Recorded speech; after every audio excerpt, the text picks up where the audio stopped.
মেয়েকে কোরআনের হাফেজা বানাতে চান বেলুন বিক্রেতা ঝর্ণা। দর্শক, বিস্তারিত জেনে নেওয়া যাক মোহাম্মদ তৌকিরউদ্দিন আনিসের ভিডিও ও তথ্যচিত্রে। অসুস্থ স্বামীর ওষুধের খরচ আর মেয়ের মাদ্রাসার খরচ জোগাতে বেলুন নিয়ে সড়ক দাপিয়ে বেড়ান ৪২ বছর বয়সী এক সংগ্রামী নারী। যে বয়সে সংসার গোছানোর কথা ছিল, সে বয়সে এখন হাল ধরেছেন সংসারের। বলছিলাম ঝর্ণা বেগমের কথা। এ সমাজের ৮-১০ জনের কটু কথা উপেক্ষা করে পরিবারের সদস্যদের মুখে দুবেলা দুমুঠো ভাত জোগাতেই এই সংগ্রাম তার। ঝর্ণার স্বপ্ন ছিল মেয়েকে কোরআনের হাফেজা বানানোর, তবে তার স্বপ্ন এখন ভেঙে চুরমার। প্রতিদিন সকাল ১০টা থেকে রাত ৯টা পর্যন্ত বেলুন বিক্রি করেন তিনি। ছোট বাবুদের খেলনা সহ হরেক রকমের বেলুন সংগ্রহে থাকে তার। প্রতিটি বেলুন ২০ টাকা কিংবা বড় বেলুনগুলো ৩০ টাকা লাভে বিক্রি করে দিন প্রতি ১০০ টাকা থেকে ১৫০ টাকা আয় হয় তার। আর এই টাকা দিয়ে সংসার চলে ঝর্ণা বেগমের। চট্টগ্রামের আগ্রাবাদ, ছোট পোল, বড় পোল এলাকাতেই বেশি দেখা যায় তাকে। এদিকে ঝর্ণার মতো অসহায় নারীদের সহযোগিতায় সকলকে এগিয়ে আসার অনুরোধ তার ক্রেতা সহ স্থানীয় এলাকাবাসীদের। ৬০ টাকা তো বর্তমান ৮ টাকা দিয়ে ৬০-৭০ টাকা লাগে সাধারণ চা, বাজি ইত্যাদি খাইতে গেল। আর আমরা ভর্তি হলে তো ৮০-৯০ টাকাই লাগে। তবু তো উনার ঘর ভাড়া আছে, উনার ছেলে খরচ আছে, উনার ব্যক্তিগত খরচ আছে, আর ইত্যাদি অনেক খরচ আছে। চাউলের কেজি ৬০ টাকা, ৭০ টাকা, ৮০ টাকা। নিম্ন স্তরে চাউলের কেজি ৬০ টাকা, উপরে তো আরো বেশি, ৮০ টাকা ৯০ টাকা। তুমি নিম্ন স্তরে ৬০-৭০ টাকা কোনো কিনি। তরকারি কেজি ৮০ টাকা, ৯০ টাকা, ১০০ টাকা। মাছের কেজি ২৫০ টাকা, ৩০০ টাকা।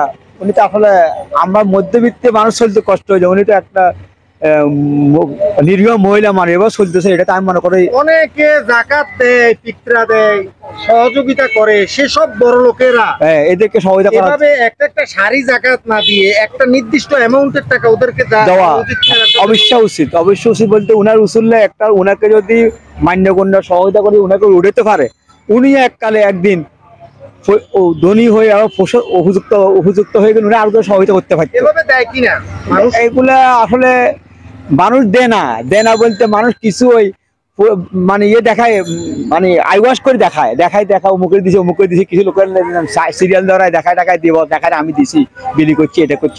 আসলে এদেরকে দেখে দেয় না, এদেরকে আসলে দেখে দেওয়ার দরকার। বর্তমানে যে পরিস্থিতি, আসলে এদেরকে দেখে সাহায্য এইভাবে নিরীহ মানুষকে দেওয়া তো অবশ্য দরকার। ধন্যবাদ। ঝর্ণার স্বামী একজন রিকশা চালক। বয়সের সাথে সাথে অসুস্থ হয় প্রতিদিন কাজে যেতে পারেন না তিনি। ফলে নিয়ম করে বাধ্য হয়ে প্রতিদিনই বেলুন নিয়ে সংগ্রাম চালাতে হয় তাকে। তাদের সংসারে এক ছেলে ও এক মেয়ে। তার ইচ্ছে ছিল ছেলে মেয়েকে লেখাপড়া শিখিয়ে মানুষের মতো মানুষ করার। তবে তার স্বপ্নগুলো আর্থিক অভাব অনটনের কারণে এখন যেন থমকে আছে। তার বাড়ি কুমিল্লা জেলার মুরাদনগর থানায়। পরিবারের সদস্যদের নিয়ে বাসা ভাড়া করে থাকেন নগরীর মোগরটুলি এলাকায়। আগে চাকরি করতাম, অসুস্থর কারণে চাকরি করতে পারি না। এখন আজকে ২ বছর ধরে বিল্ডিং বিক্রি করি। আমার স্বামী রিক্সা চালায়, কিন্তু সংসার চালাইতে পারে না। তো মানে একটু বয়স্ক, ব্যবসা করতে পারে না। আমার অনেক টাকা ঋণ, ব্যবসা করে ঋণ মানে বেশি হয়ে গেছে। এই জন্য আমি এগুলা বিক্রি করি। এখন এগুলা কইরাও আমি সংসার চালাইতে পারতেছি না। মেয়ের পড়ালেখা বন্ধ করে দিছি, মানে এরকমই আর কি। আর বেচা টাচা নাই, কাস্টমারও নাই। লেখাপড়া কতটুকু করানোর ইচ্ছা ছিল আপনার? 5 পুঞ্জিতে মানে 6-এ ভর্তি করে আবার মানে বন্ধ করে দিয়েছে। মেয়েকে কি করার ইচ্ছা ছিল? আমার মেয়েকে মানে একটা ভালো কোরআন হাফেজ বানানোর ইচ্ছা ছিল, কিন্তু পারতাছি না। টাকা পয়সার কারণে আর্থিক অবস্থা ভালো না, আর আমি অসুস্থ, আর আমার স্বামী তো একটু বয়স্ক। পারতেছে না, আর তো কই লাভ নাই। আর বিয়ে হয়েছে আমার আজকে 16 বছর, 16-17 বছর। 16-17 বছরের ভিতরে এই অবস্থা এরকম। তো শুরু থেকে এরকম তো না, আর এটার সাথে তো আর গান্দাম করে লাভ নাই। আমার সংসার খরচও দিবে না। প্রতিদিন ধরেন না 200-300 টাকা যদি বেশি, তাহলে লাভ হয়ে যায় 180-90 এরকম। এটা দিয়ে কি সংসার চালাতে পারেন? সংসার চালাতে পারি না। তারপর বাসা ভাড়া তো এখনো দেয় না। জমিদারে তো বাসা ভাড়া না দিলে তো বাসা থাকে না। এখনো বাসা ভাড়া দেয় নেই, কিস্তি আছে। আজকে 3 দিন ধরে তো বেচাই নেই। একটা বেলুনে কত টাকা লাভ হয়? এর থেকে লাভ হয় 20 টাকা। মানে এর মধ্যে 20 টাকা পড়ে না। বাটটা যাইয়া ধরেন 45 টাকা খরচ পড়ে একটা বেলুনে। আর এগুলো থেকে লাভ 10 টাকা ওই ছোটগুলোর থেকে। কয়টা বেলুন বিক্রি করতে পারেন? কালকে বিক্রি করছি 3টা। হায় হায় গোটা দিনে মানে 4টার থেকে আই আর রাত 10টা পর্যন্ত মানুষ নাই। জন্না বেগম তার স্বামী তাকে সংসার খরচে চালায় না, সেজন্য সে নিজের পরিশ্রমতে সে নিজের চেষ্টায় নিজের সংসারকে হাল ধরছে। স্বামী অমানুষের বাচ্চা, সে যদি মানুষ হইতো তাহলে স্ত্রীকে ফতে নামাইতো না।